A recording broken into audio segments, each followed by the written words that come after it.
Nixtieq nibda b'żewġ noti żgħar, ġifieri nirringrazzja lill-Laqda tal-Għalliema tal-Malti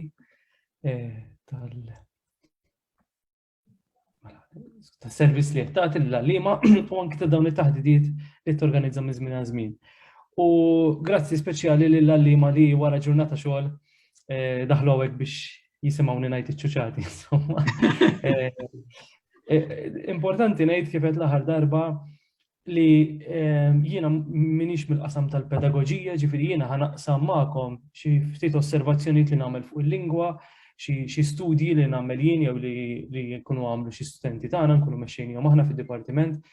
U lesta hekk ġifieri biex niddialoga, mhux biex nippreżenta jiena biss, imma biex nitgħallem minn għandkom anke mill-esperjenza tagħkom fil-klassi. Għax speċjalment meta niġu l-kollettiv, jiena konxju li dan huwa qasam tal-lingwa li qed tinbidel ħafna, speċjalment fiż-żgħar. Mela, jiena essenzjalment ħankompli ma tal-aħħar darba. Allura ħanibda b'żewġ slides ħfief biex nfakkar x'għamilna l-aħħar darba. Bażikament għedna li kull nom fil-Malti bil-forsi li tkun jew singular u xekk jew plural. Fil-verità hemm kategorija żgħira wkoll tal-imtenni. Ġifieri jekk għandna kelma bħal sena xekk dik hija singular, sentejn l-imtenni li jiġi tip ta' plural, u mbagħad għandna l-plural snin. Imbagħad hemm il-kategorija dik li l-aħħar darba tfajnija sfelnet għax ma kienx ċans nitkellmu dwarha tal-kollettiv. Issa il-kollettiv għaliex huwa partikolari biex nantiċipa ftit. Għax minn banda jġib ruħu bħas-singular. Jiġifieri ngħidu t-tuffieħ imħassar, ngħidu t-tuffieħ frisk, ngħidu dan it-tuffieħ. Mill-banda l-oħra jġib ruħu bħal-plural. Jiġifieri bħalma jien ngħid ħafna snin, nista' ngħid ħafna tuffieħ. Araw ftit, bis-singular li ieħor b'sena ma nistax ngħid ħafna sena. Sew mela għandha il-kategorija li minn banda tiġib ruħha bħas-singular, mill-banda l-oħra tiġib ruħha bħal-plural. U l-aħħar darba li għamilna wkoll huwa li qisu n-nomi tal-Malti ġbarnihom fi 3 kategoriji. Skont l-iżvilupp morfoloġiku tagħhom, skont il-grammatika tagħhom. Jiġifieri għandna nomi li jaqgħu f'sistema jingħidilha qisha bħal tal-Ingliż. Li tfal li iktar ikunu aktar tfal tal-lum tant esposti għall-Ingliż aktar huma aktar familjari magħha. Singular plural, platt platti, arloġġ arloġġi. Imbagħad hemm it-tieni kategorija, sewwa din hija ħafna inqas kif rajna l-aħħar darba, l-kategorija li jkun fiha 3 tarġiet, is-singular xahar, l-imtenni xahrejn u l-plural xhur.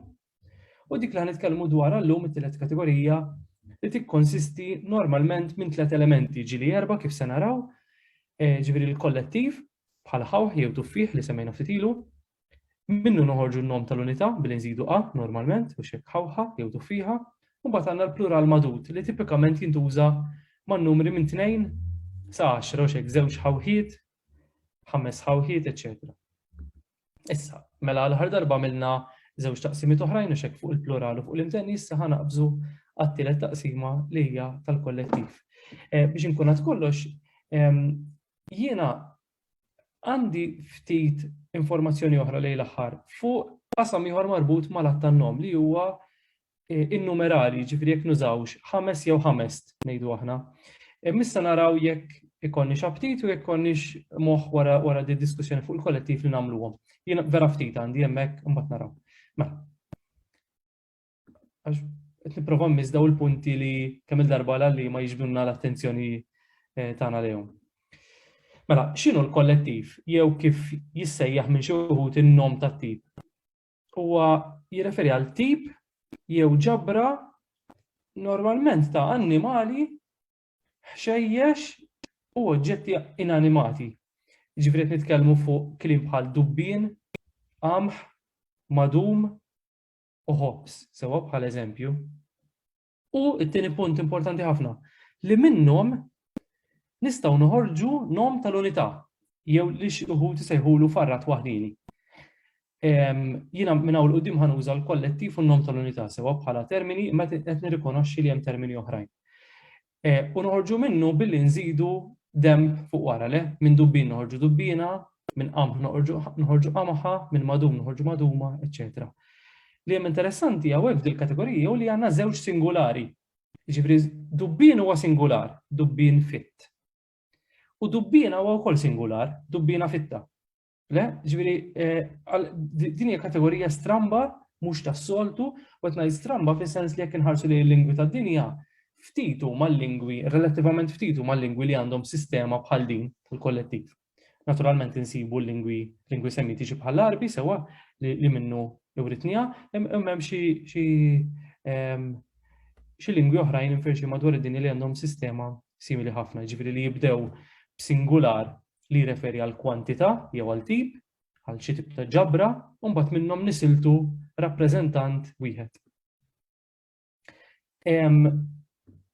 Kif konna ngħidu, is-sistema taħdem ħafna drabi bitlieta, bajt, bajda, bajdit, larinġ, larinġa, larinġiet, mhux hekk. Imma għandna xi eżempji, xi nomi li jidħlu f'sistema berba.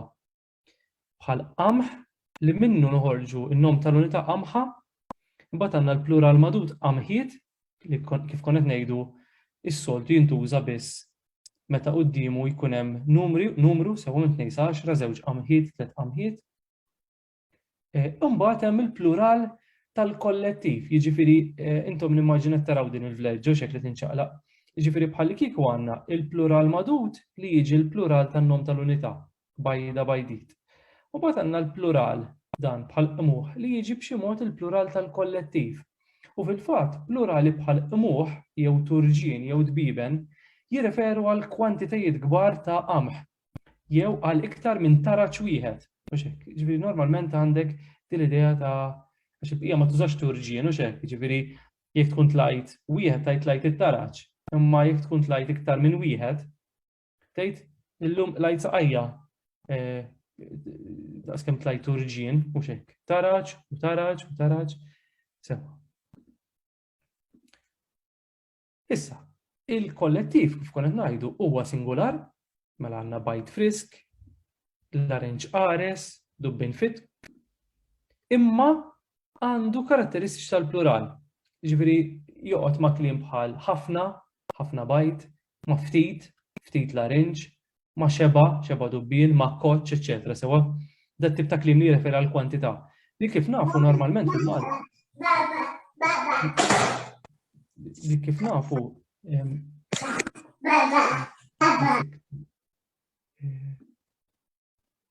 normalment jintużaw daw mal-plural u xekk, ġifieri aħna ngħidu ħafna siġġijiet, ftit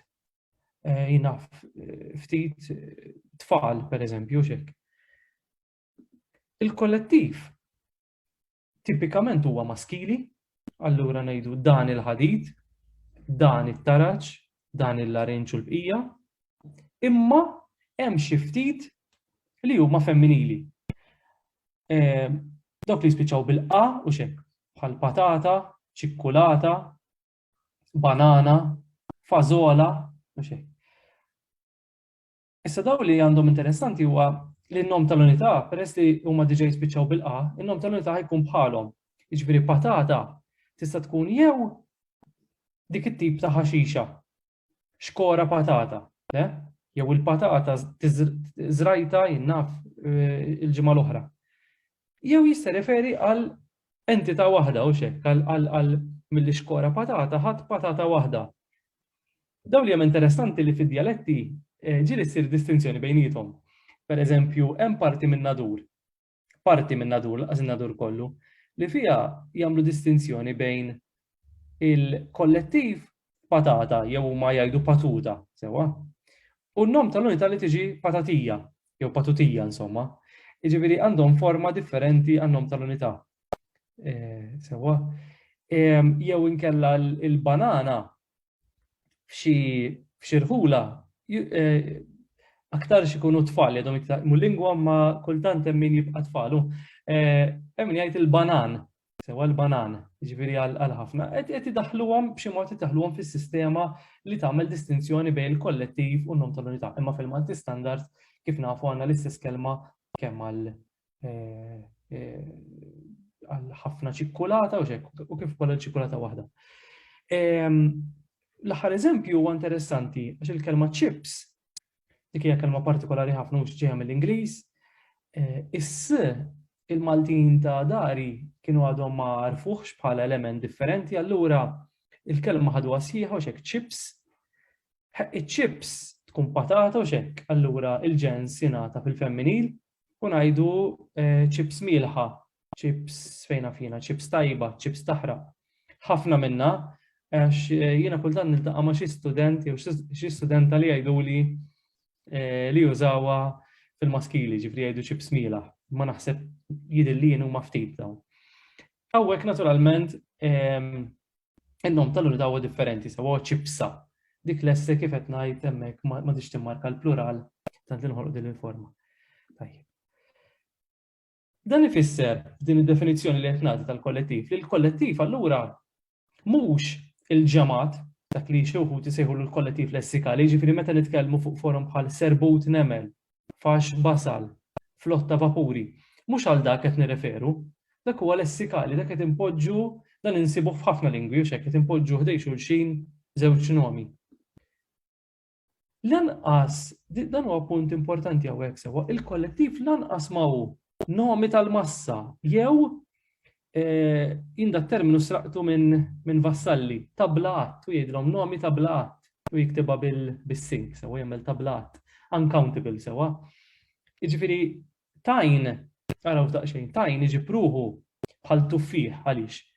Għax huwa singular, ngħid tajn, jiena f'dan it-tajn pereżempju, sewa. Iġib ruħu wkoll bħal tuffieħ għax nista' npoġġi ħafna qudiemu, nista' ngħid ħafna tajn, bħalma ngħid ħafna tuffieħ. Mela minn banda qisu singular le ngħid dan it-tajn. Mill-banda l-oħra jġib ruħu bħal plural għax nista' joqgħod ma' ħafna tajn. Imma għaliex mhux kollettiv? Għax minnu ma noħorġux nom tal-unità. Dan huwa kriterju importanti.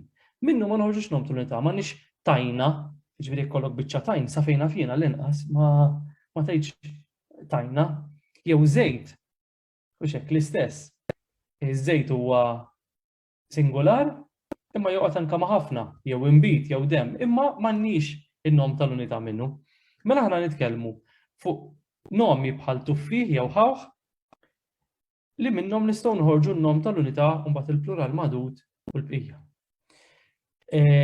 Biex inkun għalaqt dil-biċċa ta' definizzjoni ta' x'inhu l-kollettiv, tajjeb ngħid li n-nomi li jidħlu fis-sistema tal-kollettiv din is-sistema ta' bitlieta, ġifieri li għandna singular għal-tip li minnu noħorġu n-nom tal-unità u minnu mbagħad nistgħu noħorġu il-plural magħdud, jaqgħu f'numru ta' oqsma semantiċi, f'numru ta' kategoriji.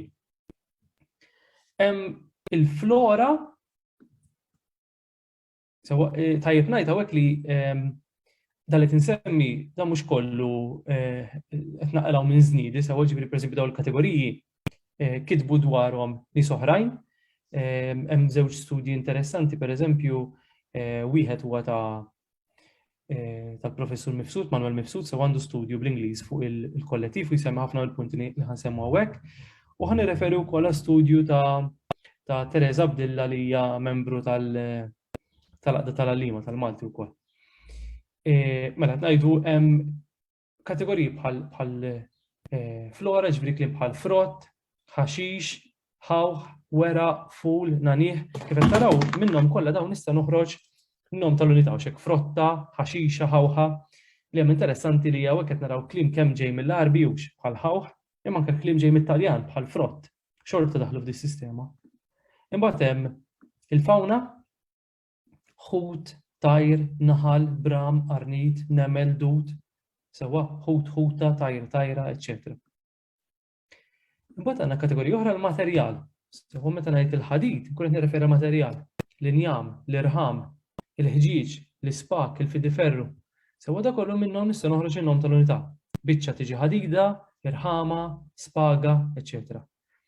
Imbagħad hemm kategorija tal-ikel, hemm numru mhux ħażin ta' nomi li jaqgħu li jagħmlu ma' din il-kategorija semantika. Il-ħobs, pereżempju, minnu noħroġ ħobża, ġobon, noħroġ ġobna, aġin, aġina, krips jew crisps, insomma skont kif tgħidha wkoll ġejja mill-Ingliż imma ngħidu kripsa. Imbagħad hemm kategorija tas-settijiet bħal żarbun. Ħafna ma jrealizzawx li żarbun taqgħu wkoll fis-sistema tal-kollettiv għax żarbun jirreferi għal tnejn, sewa għandna sett, imma huwa singular, ġifieri aħna ngħidu xtrajt żarbun ġdid, mhux żarbun ġodda. U fis-sewwa huwa daqsxejn strab meta tisma' xi ħadd jgħidlek par żarbun. Par żarbun, għax żarbun diġà jfisser tnejn. Aħna sa fejn fin qatt ma smajt par papoċ, pereżempju, jew par karkur, għax nafu li papoċ u karkur diġà huma tnejn, imma insomma, dak diskors ieħor. Żarbun u mbagħad waħda tiġi żarbuna, papoċ u waħda tiġi papoċċa. Karkur u waħda tiġi karkura. Jien anka sansitra smajt fil-flop u fil-floppa, pereżempju xekk. Għax tibqa' testendi qed ngħidha fil-flop u xekk kif tinqataw min jgħidha flip-flop insomma. Boots ukoll din mhux kulħadd jħaddimha b'dan il-mod, hemm min għandu l-kelma boots biss.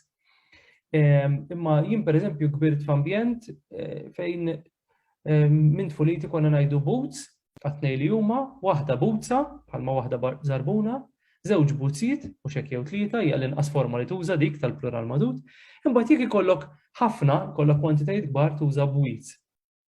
Bħal boot, bwiet u xejn.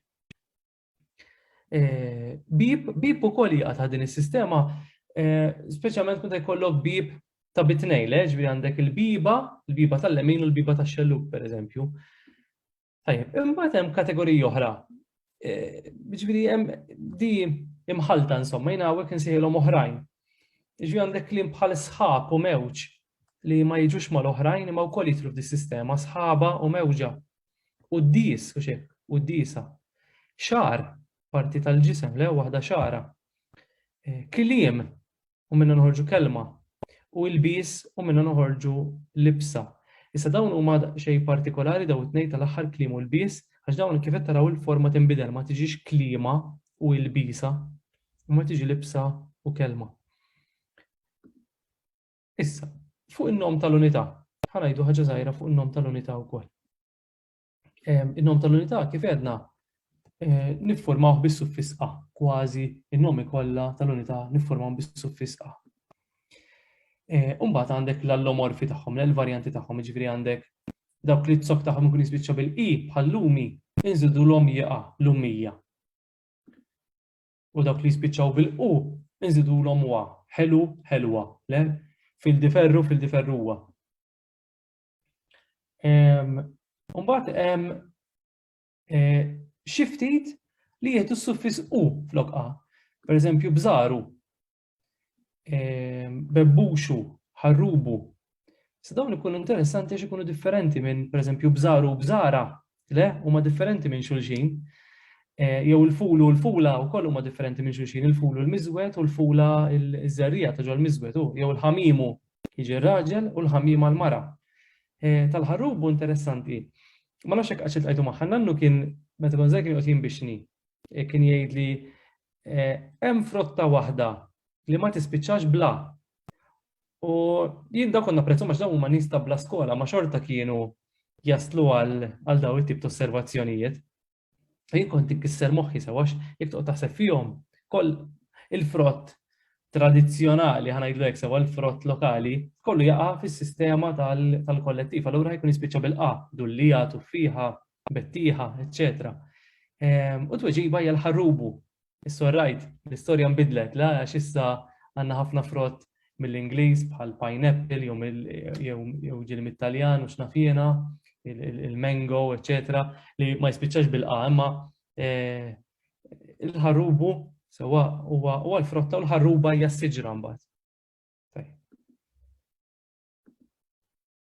Issa, skużawni ma nafx ġara hekk. U numru ta' studji għamlu osservazzjoni li fil-kollettiv hemm parallelizmu ma' dak li jgħidulu non-verbali. Araw daqsxejn bħalma minn ħobs noħorġu ħobża u ħobżiet, minn serq noħorġu serqa u serqiet u jaħdmu l-istess ukoll serq huwa singularux. Dan is-serq jew is-serq sar imma jintuża wkoll b'ħafna, ħafna serq. Tifsiriet li hemm interessanti li anke nomi li ma jaħdmux bil-forum tal-arbi. Xorta numru minnhom jidħlu f'din is-sistema, ġandek ħafna sparar, waħda sparatura, is-suffis inbidel ftit hawnhekk, u mbagħad ħafna sparaturi. Jew imbuttar, waħda imbuttatura u ħafna imbuttaturi. Ma nafx qed jiġri hekk. Osservazzjoni interessanti hija wkoll li dan huwa wieħed mill-ftit mekkaniżmi li writna mill-arbi li għadu jilqa' fih nomi li daħlu mit-Taljan, mill-Isqalli, mill-Ingliż.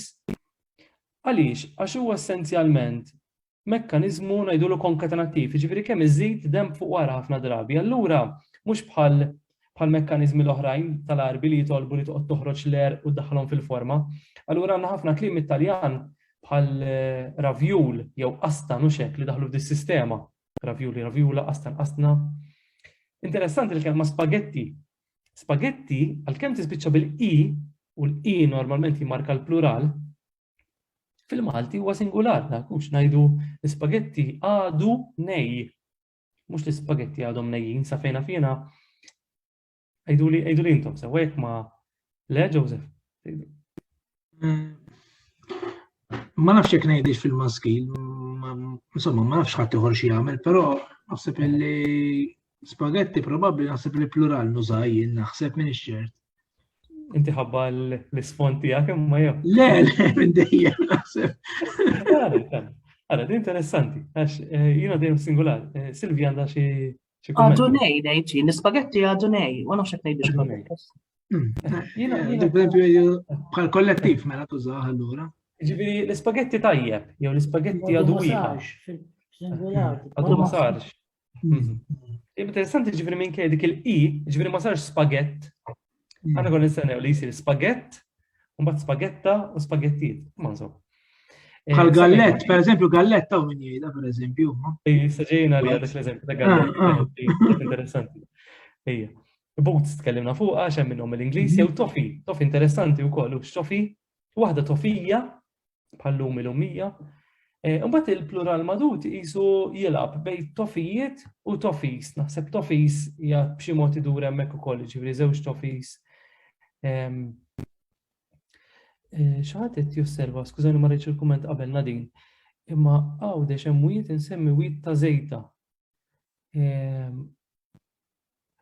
Issa ta' żejta diet tagħmel osservazzjoni hawnhekk Nadin għax jienet safejna fina m'hemmx il-nom tal-unità ta' żejt. Irridu niċċekkjaw daqsxejn minn fejn jkun ġej l-isem tal-wied għax kultant ikunu msemmijina. Ma nafx id-derivazzjoni ġejja ġifieri minn xi ħaġa oħra. Interessanti, ma grazzi, sa nħu nota tagħhom fitxu ftit. U hemm min jgħid ukoll kif semmejt buzzin flok bwiet. Issa di interessanti, di ma konx naf, għawdex ġifieri. Jiena smajta ħanejtik pereżempju kien hemm ħafna buzzin fil-vetrina, flok bwiet pereżempju.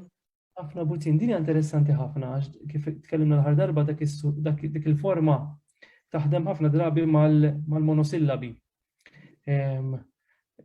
Ma ngħidu wied widien kif qed tgħid inti x'hekk. Eżatt, nar nirien, sqaqin, eċetera, għandek dil-forma. Fil-fatt jiena nuża tiġ tiġin għax m'hemmx kulħadd juża jew kokin, imma daw il-forom ħafna drabi jintużaw in-naħa t'isfel ta' Malta. Buzzin ma kontx tgħid magħha, grazzi, eżempju interessanti ħafna. Aw ġejja ra Joseph li kont tissemmi inti. U tkompli ma li qed ngħidu, ġifieri hawn il-varjazzjoni m'hawnx Malti wieħed u dak hu s-sabiħ tal-ħajja lil-win kollu, lil-win kollha tal-lingwa. Għal xi nies Nadin inti hawn xi jew x'hekk important saqsi lilek għax naf li għawdex jaħdmu differenti, ma mhux biss għawdex ta'. Inti nimmaġina tajt gallett u x'hekk ħafna gallett u waħda galletta u żewġ gallettijiet. Naqblu? Ġi tajt gallettu ġobon, per eżempju. Ejju. Sewa. Però l-biċċa l-kbira tal-kelima tal-Malti jużaw is-singular u l-plurali, ġifieri waqt li għal xi nies hija sistema ta' bitnejn bħal platti, ġifieri jgħidu waħda galletta, u ħafna galletti. Għalna din galletti laqas biss teżisti aktar, x'le ġifieri Nejduha wkoll iktar gallet pereżempju ħammur nġib il-pakkett tal-gallet biex tiftew bħala xi ħaġa kif qegħdin ngħidu fil-kollettiv. Bad ngħidu jien naf pereżempju fil-platt kien hemm ħafna galletti hawn min jgħidha wkoll apparti gallett. Għax għandek l-isem fuq il-pakkett ukoll, fuq il-pakkett galletti. Hemm min imbagħad jagħmel distinzjoni bejn il-galletti jgħid dak li huwa kbir. Għandkom idea dak li jkunu l-antika. Eżatt, imma insomma. Anke ġifieri ħafna Maltin jużaw rizzi. Imma naħseb inti Nadin bħal ħafna wċid tgħid ħafna rizz jew kemm hawn rizz u xek, jew attenta x'hawn ir-rizz, ma nafx, għidli inti. Ejju, it-tnejn intużaw, ifhem, naħseb iktar l-antiki iktar jgħidu kemm hawn rizz, iktar ma jgħaddi żmien naħseb iktar jgħidu kemm hawn rizzi da żmien. Donna iktar jisqa bħala plural bil-qi biex niftehmu milli għal-kollettiv. Jiena naf ikollna numru ta' studenti li għadhom żgħar jiġifieri ta' 18 ta' Mbagħad pereżempju jgħidulek spagetti bir-rizz joġobni. Hemm aħna kont ngħidlek. Dejjem skont il-kuntest fejn ħadd użaw, ġifieri għandek sitwazzjoni mod ieħor.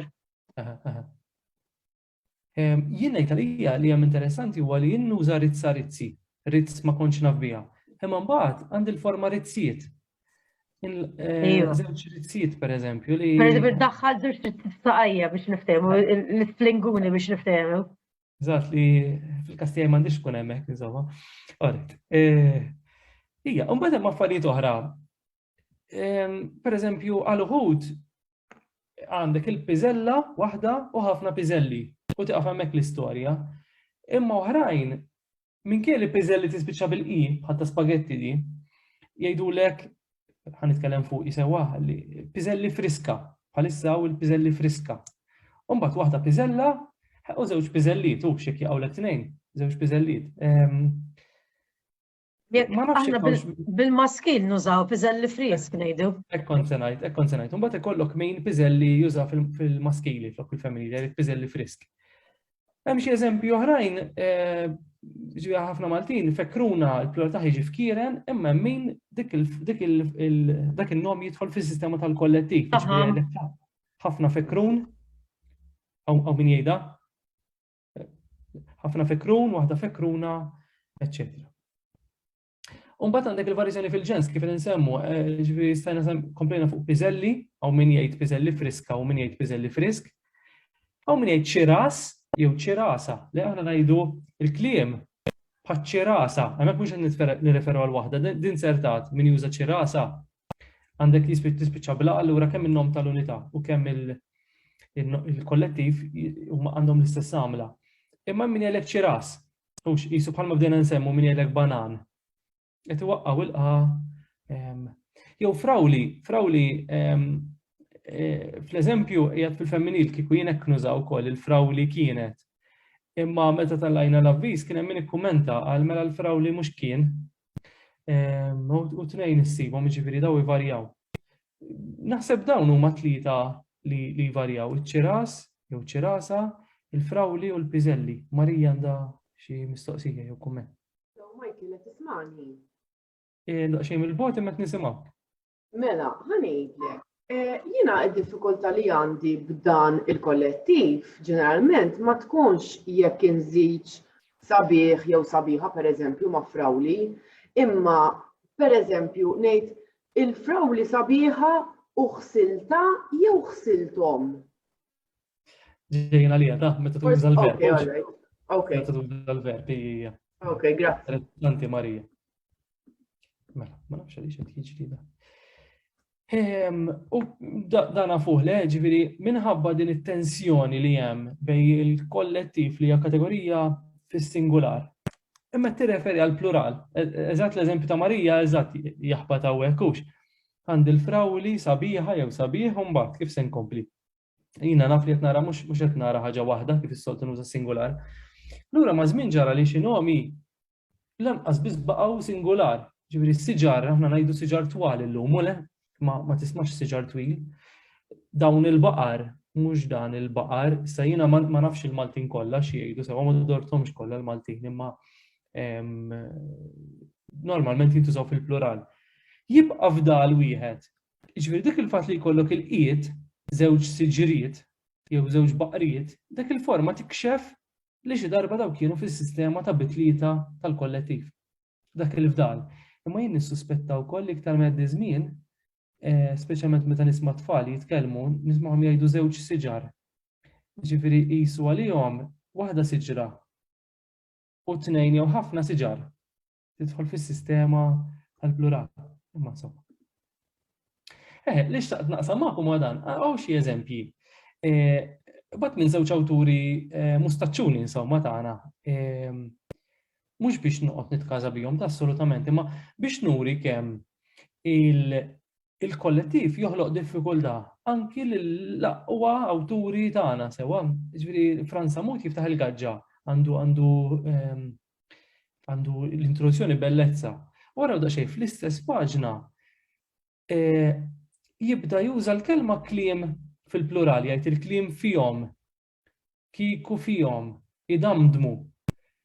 Dik iktar l-isfel juża l-kelma kliem fis-singular, il-kliem huwa biss kliem. Jew Paul P. Borg f'dal-Ejġi Alla fl-istess kitba għandu inxomm il-weraq iswed, allura qed jużah fis-singular, imma mbagħad imdendel ma' weraq nidjin li hija plural. Issa, x'jista' jkun dan? Hemm dal-konflitt din it-tensjoni li semmejt, ġifieri li għandek nomi li grammatikalment huma singolari ma kunċettwalment plural. Meta titkellem fuq weraq, vera tajt dan il-weraq jew weraq isfar, hemm inti taf li tirreferi għal ħafna. U wieħed ma jistax jeskludi lanqas naħseb l-influenza tat-Taljan u l-Ingliż fejn m'għandekx is-sistema tal-kollettiv bħal manna fil-Malti. Forsi iktar l-Ingliż illum qed jaffettwa liż-żgħarux. U inti kliem qed tuża fil-plural u naħal qed tuża fil-plural u weraq qed tuża fil-plural fl-Ingliż u bla ma trid dik iġġorra miegħek anke fil-Malti. Da jista' jkun sew fekk għamilt mistoqsija hemmhekk għamilt punt tal-mistoqsija. Hawnhekk kif tistgħu taraw wara dawn huma xi sentenzi li ħadd mill-MLRS minn korpus ta' ħafna testi miktubin bil-Malti waraw daqsxejn.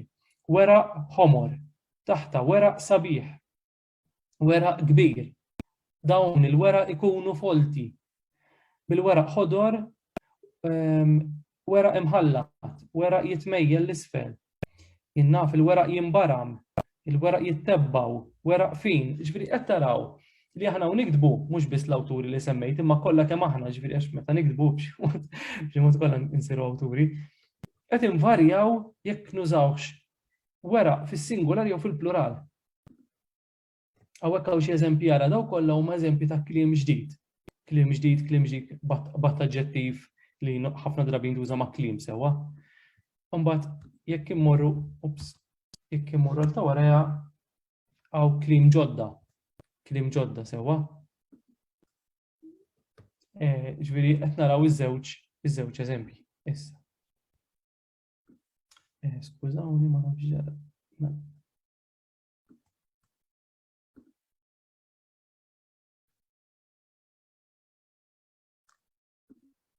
So, issa, ħankellimkom fuq dal-istudju li għamlet Teresa jinkont mexxejtu għandna pubblikazzjoni, jekk tkunu tridu fil-każ mbagħad nagħtukom ir-referenza. Għax aħna hawnhekk nixtiequ nitkellmu l-iktar, ġifieri l-att tal-kollettiv daw id-diffikultajiet li joħloq. Marija ara, Alexander Borg fit-78 kien għamel din l-osservazzjoni qal li hemm it-tendenza li il-kollettiv jintuża fis-singular meta jkollu kuntest aġġettiv u jagħti dal-eżempju jgħid il-bajt irħis illum, jiġifieri għandek aġġettiv. Imma meta jkollok kuntest verbali jgħid hemm tendenza li nużaw fil-plural. Kemm qamu l-bajt, daw l-eżempji li jagħtiju sewwa. Però Teresa għamlet studju kemm fuq il-Malti miktub u kemm fuq il-Malti mitkellem sew għamlet ħafna intervisti. U bażikament ma sabitix din it-tendenza ma sabitix li hemm distinzjoni netta bejn is-singular u l-aġġettivi fuq naħa u l-plural u l-verbi fuq naħa l-oħra. Però jiena nosserva kemm il-darba li jinnaf, pereżempju, l-kelma kliem, speċjalment meta jkollok ċerti idjomi, ħafna darbi nużaw fis-singular li ngħidu kliem faħxi, kliem ibes, ma rridux kliem ibsin. Imma mbagħad meta titkellem f'kuntest verbali tajt għoddhom il-kliem, pereżempju, għoddhom. Li qed tinstema' inqas, iż-żarżar inqas milli x'għad jgħidlek kliem ibsin, pereżempju.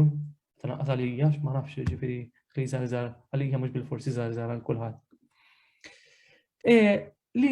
Li osservat ukoll Teresa f'dan l-istudju differenza importanti bejn il-Malti miktub u l-Malti mitkellem. Fil-Malti miktub, ġifieri billi ħarset lejn il-korpus, rat li n-nomi kważi kollha jintużaw Fis-singular, speċjalment żarbun, taraċ, mewġ, ġebel, hops, ħġiġ, tufih, dubbin, ara kliem daqsxejn inqas. U bajt wera qegħdin x'imkien fin-nofs. Tiġiġ sabet għan-naħa l-oħra, ġifieri tiġiġ. Bil-mod il-mod qed tiġi ma' siġar, ma' naċ, ma' baqar qed issir plural. Meta ġiet imma l-Malti mitħadded fejn dak li jkun inqas attent forsi għal dak li qed jgħid sewwa, ġifieri Teresa rithom stampi, pereżempju kien hemm stampi li fihom kien hemm dubbin, u wera, u hops, u għadet attenta li tagħtihom kemm kuntest aġġettivali u kemm kuntest verbali. Jiġifieri pereżempju d-dubbin kien hemm dubbin iswed u dubbin isfar. Sa tgħid dubbin isfar ma jeżistix, imma kien qed jew ma nafx jeżistix insomma, għax aħdar minn kollha ġew. Biex huma mela jużaw kuntest aġġettivali hemmhekk jgħidu d-dubbin iswed jew suwed u d-dubbin isfar jew sofor. U anke f'kuntest verbali, ġifieri għandek id-dubbin li qed itir mit-tieqa jew qed itiru mit-tieqa skont dak li jkun xejn. U kif qed taraw hawnhekk, żarbun, taraċ, mewġ u ħġiġ baqgħu fuq ix-xaqliba tas-singular. Tiġiġ baqgħet fuq ix-xaqliba tal-plural imma l-oħrajn qegħdin bl-iswed iċċaqalqu jiġifieri wera, kliem, bajt u dubbien fit-taħdid sabithom iktar użati fil-plural anke hops milli fis-singular. Tufih u ġebel qisu din fin-nofs sa ċertu punt anke ma' hops. Jiġifieri ammur waħda lura. Hawnhekk għandna kategorija li tkidna daqsxejn u x'hekk tħabbatna ftit. U nixtieq nisma' daqsxejn minn għandkom. Ġifieri speċi x'għandna nagħmlu meta jkollna student li juża weraq jew kliem fil-plural. Ġifieri jikteb kliem ġodda jew jikteb weraq sofor. X'inhi l-attitudni tagħkom? X'tagħmlu f'dal-każ? Jew jiena hemm xi diffikultajiet partikolari li tiltaqgħu magħhom meta tiġu biex tagħlmu l-kollettiv. Din hija sistema differenti minn tal-Ingliż, le? U anke minn ta' ħafna nomi fil-Malti, minn tal-biċċa l-kbira ta' nomi fil-Malti, il-biċċa l-kbira ta' nomi fil-Malti hawn f'kategorija ta' wieħed singular u ħafna plural. Ma nafx jekk tikkummentaw fil-każ ngħaddu għal xi ħaġa oħra. Silvia? Mela, jiena nlem il-Malti li l-barranin, il-livell tagħhom ikun l-iktar wieħed baxx il-pedament. Insib diffikultà meta biex niġi biex nallem il-plural.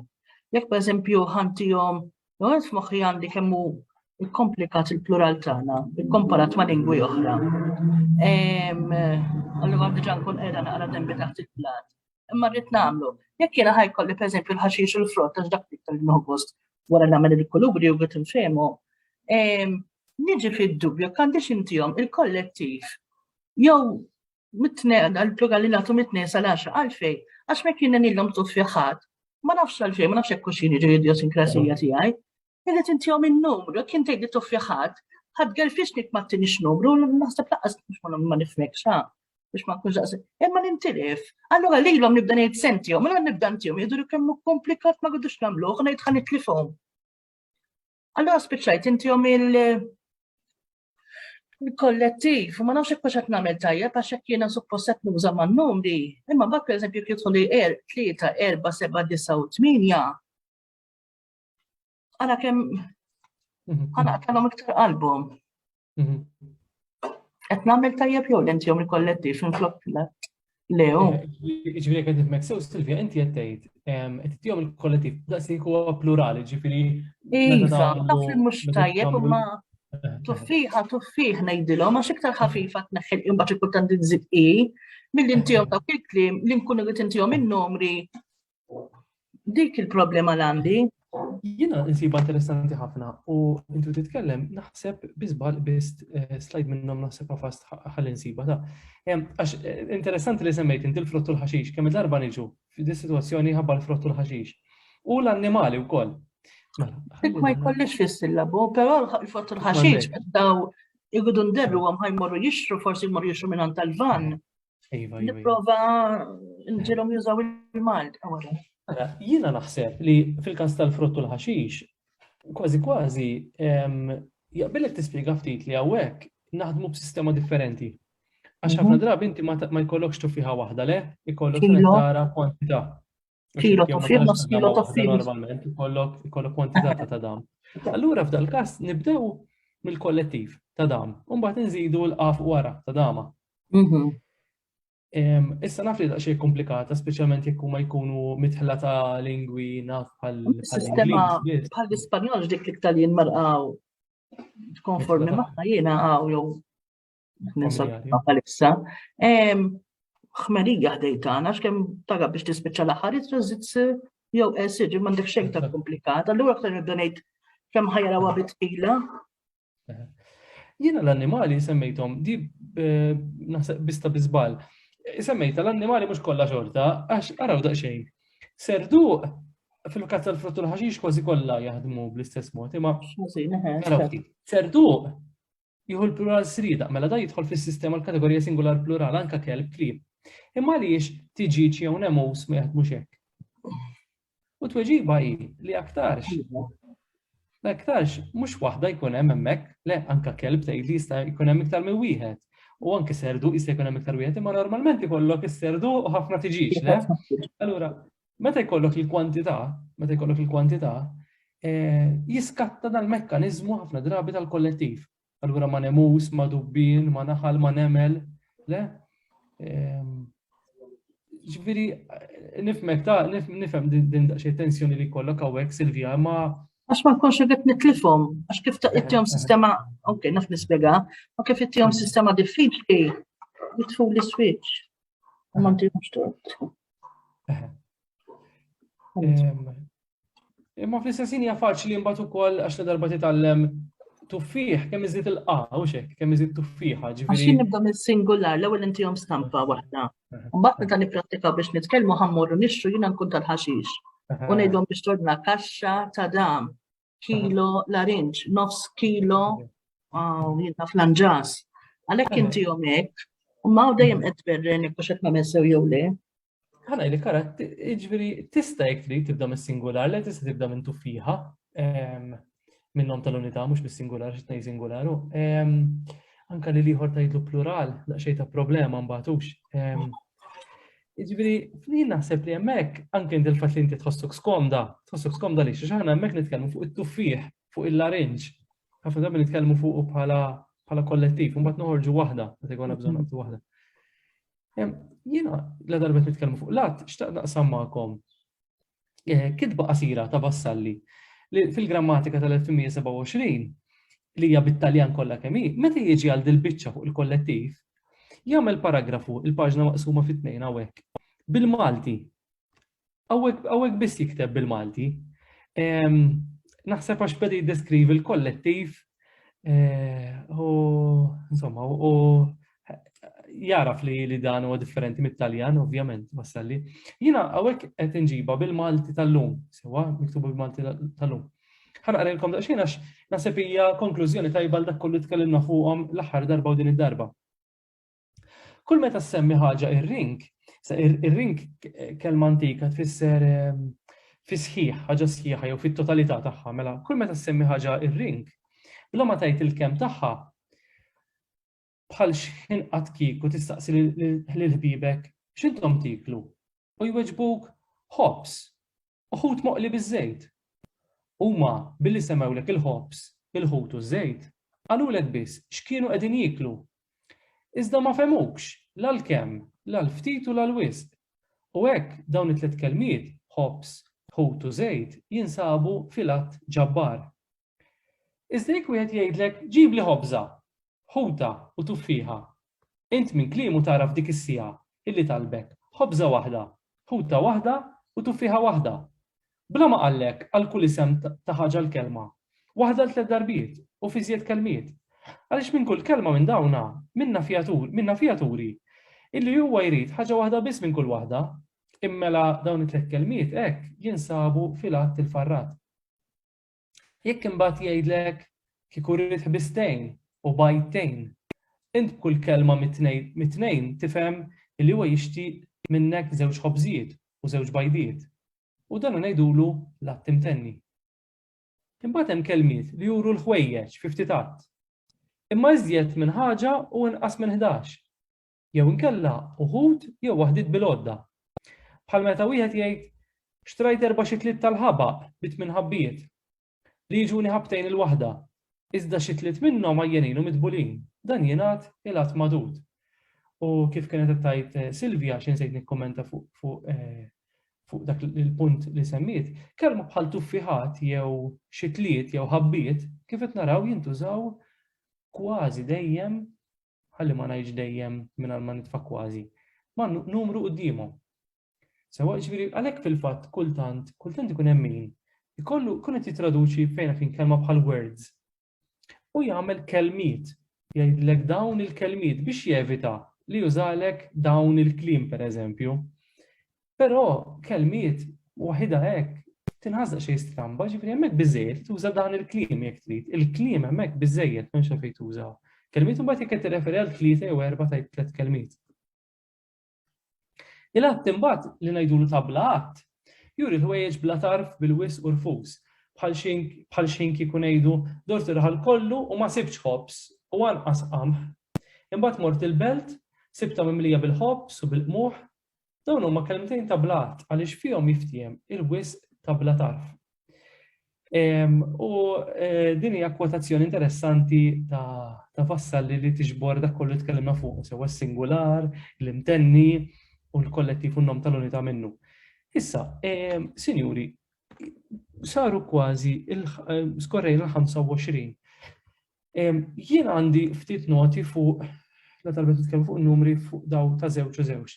Però nista' nieqaf hawnhekk, jiġifieri għamilt ftit slides biex inkun għamilthom għal jista' jkun. Jekk tippreferu tkomplu titkellmu fuq il-kollettiv, nagħmlu hekk u daw forsi nagħmluhom xi darba oħra jew ma jimpurtax. Jekk ma tgħidu li għandkom ftit noqogħdu jina ftit minuti oħra nagħmluhom, igwidawn intom. Naħseb nistgħu nagħmluhom ta' Jiena fil-qom tistgħu tkomplu ftit ieħor kolli nitlaqax għandi l-qari tal-provi ftit minn hawn ftit ieħor. Tajjeb, mela ara ħanaġġel malaj sewwa. Ma tista' tkomplu mhux problema. Fuq lat din hija kwistjoni wkoll li kemm il-darba jovviċinawna xi għalliema jgħidulna x'se nagħmel hawnhekk. Żewġ tates jew żewġ tiqtates. Li mit-tajba. Punt żgħir bażiku ġi fil-Malti n-numri kardinali x'hekk għandhom żewġ għamliet. Għandhom għamla bħal 2, 5, 6, 8, 10. U għamla oħra 2, 5, 6, 8 u 10. U x'inhi d-differenza bejniethom? Li tal-ewwel kolonna jintużaw waħidhom. Nistgħu ngħidulhom intransittivi hux. Jiġifieri ngħid kilt 2. U hekk. L-oħrajn huma transittivi, ġifieri warahom irrid nom. Araw ftit, ħarsu lejn tliet eżempju. Jekk ngħid kilt 2, dik għamiltilha stilla quddiem għax dik mhix tajba hux. Irrid ngħidlek 2 xiex, 2 panini. Mela hemm differenza bejn numri meta jkunu waħidhom, hemmhekk nuża 2 jew nuża 5. U n-numri meta jkollhom nom warahom, dak il-każ irid nuża 2 u 5. L-aħħar eżempju interessanti hemm eċċezzjoni żgħira meta nkunu qed nordnaw.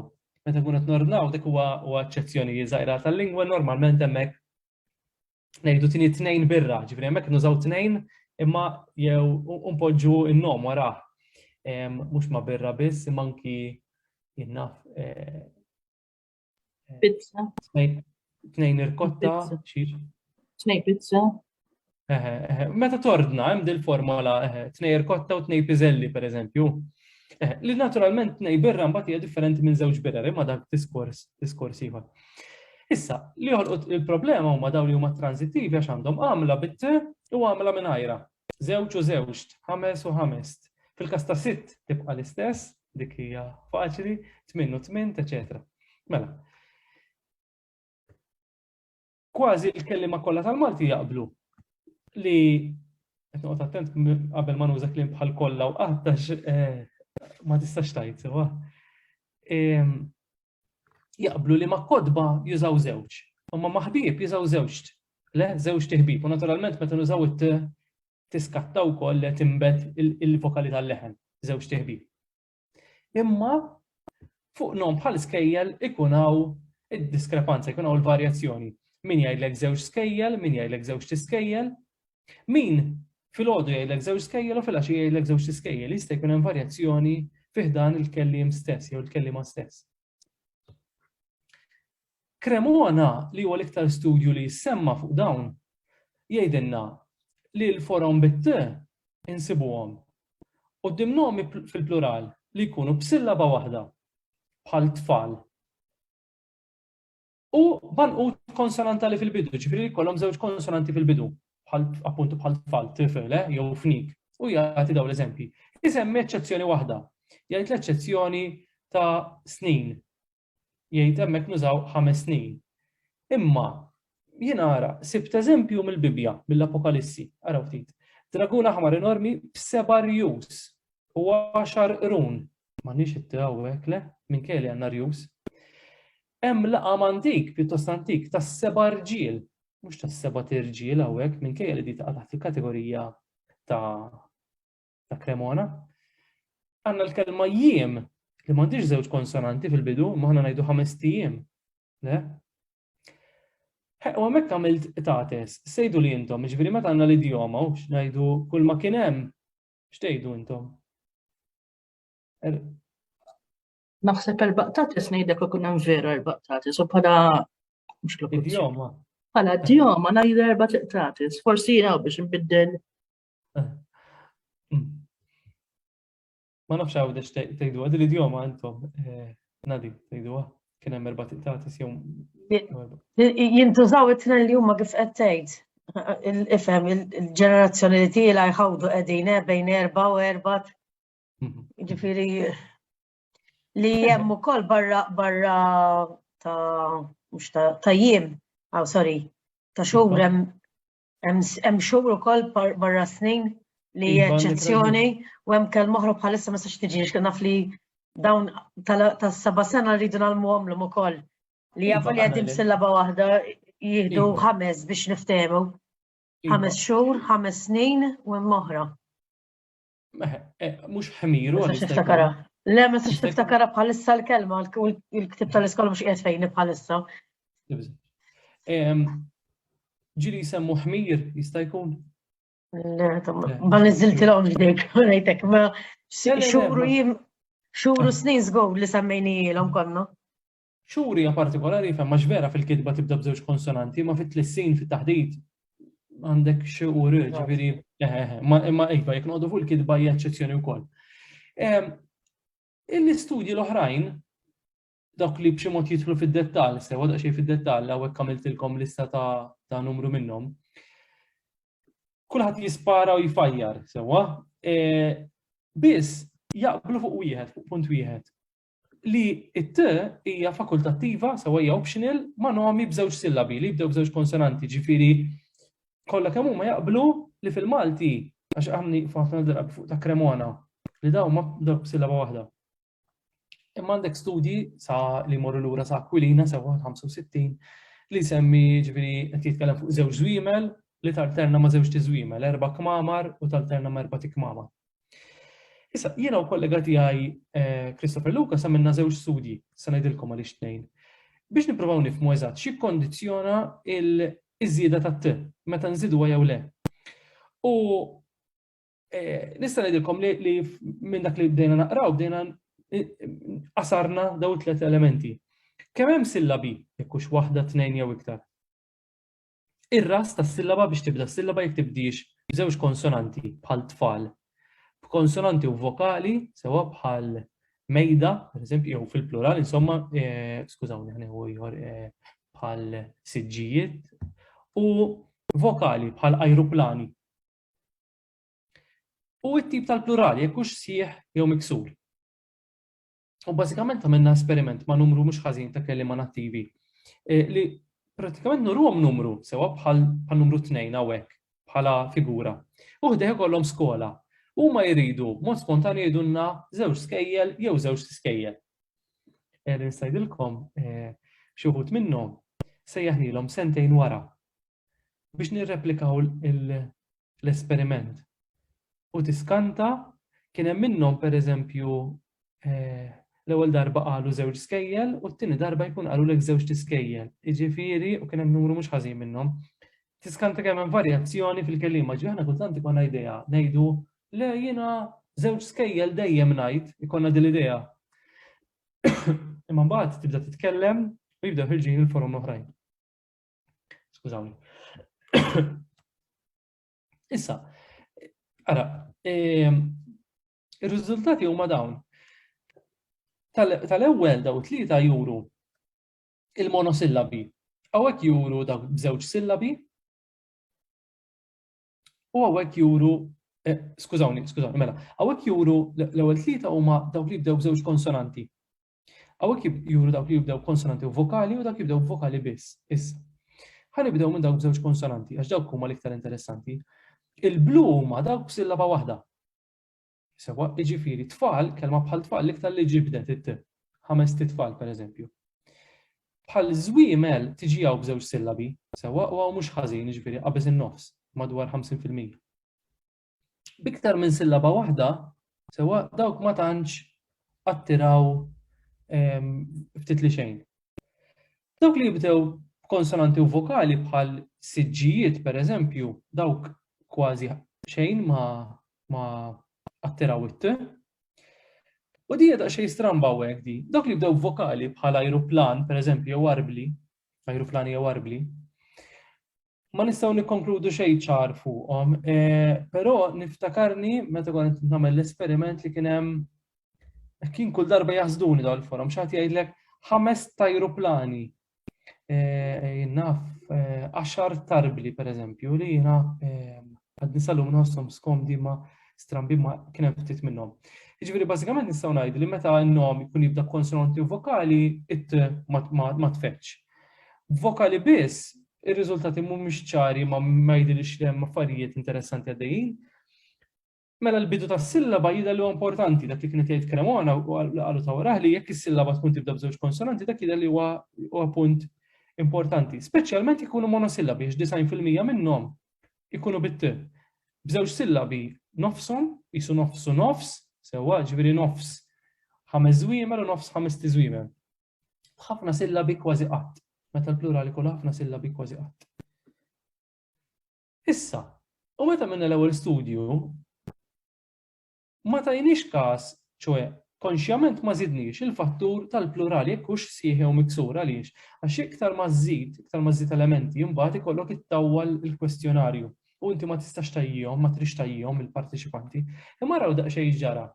Mela ħanibda mit-tielet kolonna. Fejn hemm iktar minn sillaba waħda, kważi qatt ma feġġet it-t. Fil-fatt hemm minnhom b'0%, 3%, sewwa.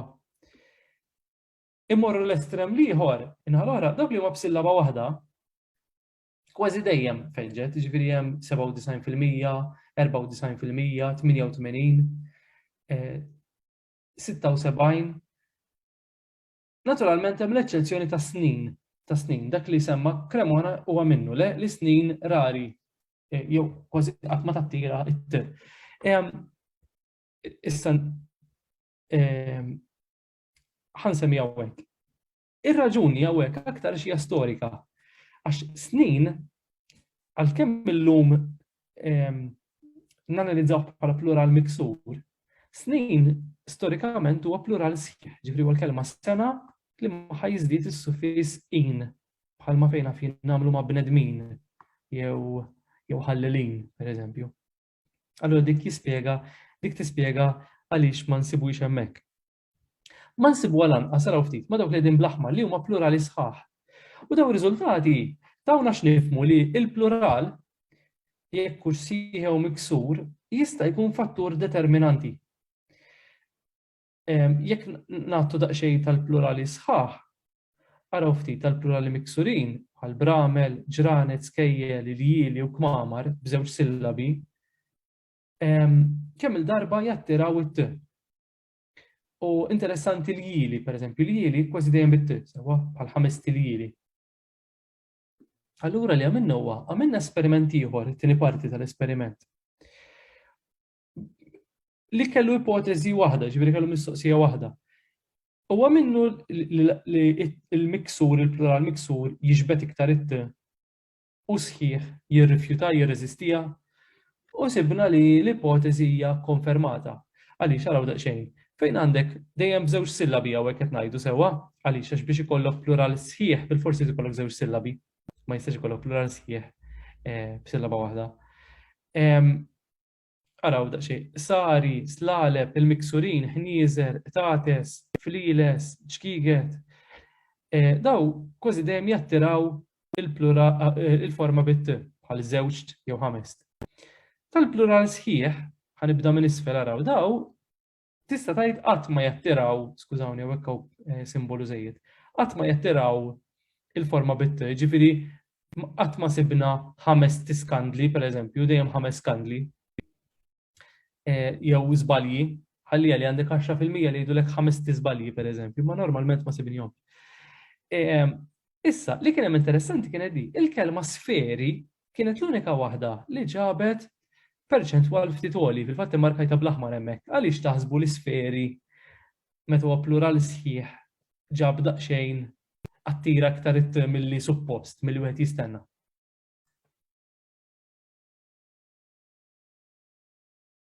Bażikament għax min kellu plural sħiħ għandu l-għamla, għandu l-mużikalità tal-plural miksur. Araw il-plural miksur taħdih. Sari u sferi għandhom l-istess mużikalità, l-istess bħalma nsibu fi ptiħi jew jiena f'xwini, eċċetera. Allura il-qrubija fil-ħoss mal-plural miksur aktarx li ġelet lil terz bejn u ieħor tal-parteċipanti jgħidu 5 tisferi flok 5 sferi. Però li riżulta minn dal-istudju huwa li dak li jikkondizjona iż-żieda bit-t forum bħal 5 huwa qabel xejn il-tip ta' plural jekk hux sħiħ jew miksur. Il-miksur jiġbed it-t u sħiħ le. U fattur sekondarju huwa elementi tal-fonoloġija tal-ħoss, jiġifieri jekk is-sillaba tkun tibda b'żewġ konsonanti u n-numru ta' sillabi. Jekk ikun b'sillaba waħda jattira ħafna, ftit inqas jkun b'żewġ sillabi. Jiġifieri li qed ngħidu hawnhekk huwa li jekk ikollna plural miksur b'sillaba waħda bħal tfal jew ħbieb u b'żewġ sillabi bħal żwiemel jew kmamar, iċ-ċans huma li ħajattiraw it-t. Żwiemel u kmamar ħajattiraw daqsxejn inqas. Jiġifieri daw jibdew juruna li għandna nwessaw daqsxejn il-komma meta ikonna jinnaf xi komponimenti jew xi kitba li fiha xi ħadd jikteb 4 tiqtates jew 5 tikmamar jew jinnaf żewġ tiflixken. Għax dawn huma forom li lew nettilhom innutati ħafna biss pereżempju hemm Makkulina f'kitba tal-65 tal-1965 li jinnutom. U daw it-tip ta' studji ta' ma jfissirx li dan huwa l-aħħar kelma ta' dal-istudju, ma daw istudji juruna li insomma ġifieri l-forom b'żewġ sillabi jattiraw it-t wkoll.